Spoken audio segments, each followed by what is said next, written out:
What's up, YouTube? I'm here to do my predictions for UFC 192. And just to let you know, I have to do this quick just because my computer's being a bastard right now.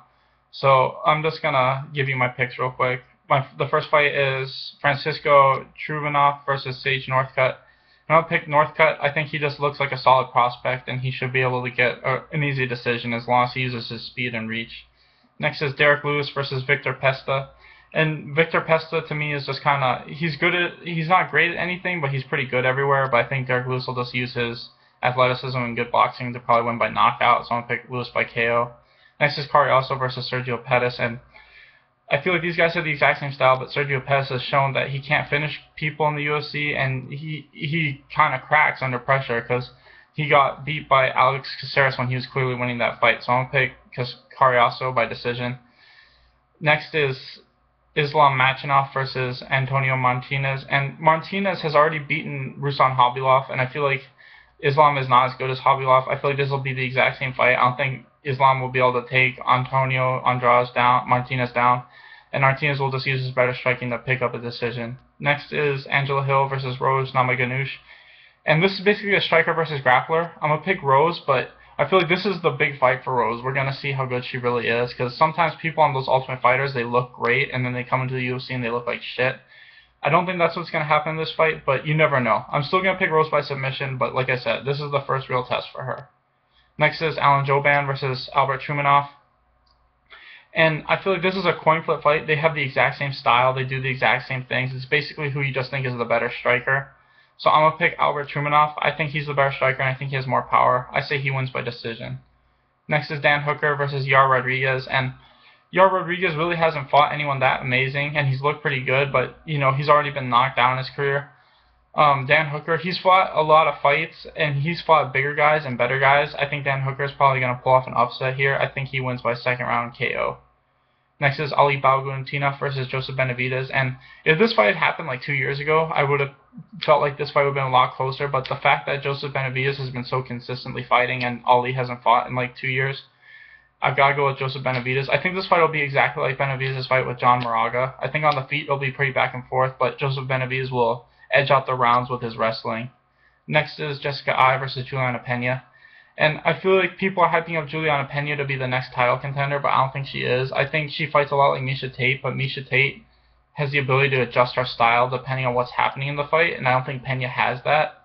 I think Jessica Eye's biggest strength is her ability to counterpunch when people are coming at her hard. And I feel like that's what's going to be Juliana Pena's downfall. She's going to come at her hard, and Jessica Eye is just going to be able to counterpunch her and knock her out probably in the first round. Next is Sean Jordan versus Ruslan Magomedov.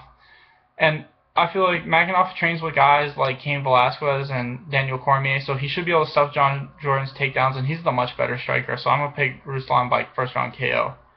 Next is Rashad Evans versus Ryan Bader. And just like with Ali Balguintinov, I feel like if this fight happened 2 years ago, I felt like 9 times out of 10 I would have picked Rashad, but because, you know, he looked like shit in his last couple fights before he even went out for the last 2 years. I thought he lost against Dan Henderson, and he clearly lost against Little Nog, and you know, he looked good against Chael, but he's so much bigger than him. So I'm just saying, I feel like because he didn't look good, and because he's been out for so long, and because Ryan Bader's been fighting so consistently, I think Ryan Bader's going to pull off the upset. I say he wins by 30-27 decision. I feel like this fight will be exactly like the Phil Davis fight. It was probably going to be really boring, but I still think Bader's going to edge out the rounds. Next is Johnny Hendricks versus Tyron Woodley. And I feel like these guys have the exact same ability wrestling-wise. I don't think either guy's going to be able to take the other one down or hold him down. So I think it's going to be a kickboxing match, and I feel like Johnny Hendricks just has the more diverse striking style, and he can fight consistently for 3 rounds. As where Tyron Woodley kind of throws one punch, and he gets weaker as the fight goes on. So I think Hendricks is probably going to edge out of the 30-27 decision in this one. I feel like as long as he doesn't get clipped with a big punch, he's just the better fighter overall. And finally, Daniel Cormier versus Alexander Gustafsson. And I'm just going to say this right now, I'm picking Gustafsson, and these are a couple reasons why. I mean, right off the bat, I'm just going to say, Gustafsson clearly won that fight against John Jones for the title. If you don't think he won that fight, I don't know what fight you were watching, because I thought he clearly won the first 2 rounds. He took John Jones down like 2 or 3 times. The third round, I thought he won that one too, because I don't think getting hit with the spinning back elbow the last 30-40 seconds of a round, you were losing the entire round, and you didn't even drop Alex. You know what I mean? It was either a 10-10 round or a 10-9 for Alex, in my opinion. And then the whole 4th round, he's just getting hit. You know, at the end of the fourth, they weren't asking Alex if they wanted to quit. They were asking Jon Jones if he wanted to quit. And then Jon clearly won the fifth, but I was like, it was either 3-2 or 4-1. So I'm just saying, you know, he lost to Rumble, but I feel like guys get caught, especially when you fight a guy like Rumble who's got that one-punch KO, especially in the first round. And, you know, people saying Alex is getting the title shot even though he got a loss. You know, DC got the title shot even though he was coming off a loss, and he won the title. And I feel like the same thing's going to happen here. I feel like Jon Jones couldn't take down Alex, and DC couldn't take down Jon Jones. I feel like Alex's wrestling defense is much better than people give him credit for. And he was able to hit Jon Jones consistently with his jab throughout the whole fight, to the head and to the body. And Jon Jones has much bigger reach with his arms and legs, and he uses both. DC kind of throws leg kicks here and there, but he mainly is a boxer. And I feel like, you know, Gustafsson's going to be able to use that long jab this whole fight, in my opinion, and he'll be able to stuff takedowns. I think this will be the fight of the night. I think this might be one of the fight of the year fights, but I feel like this fight will be a lot like the Jon Jones fight when he fought DC. I feel like Gustafsson's got a lot of reach, and he's got amazing takedown defense.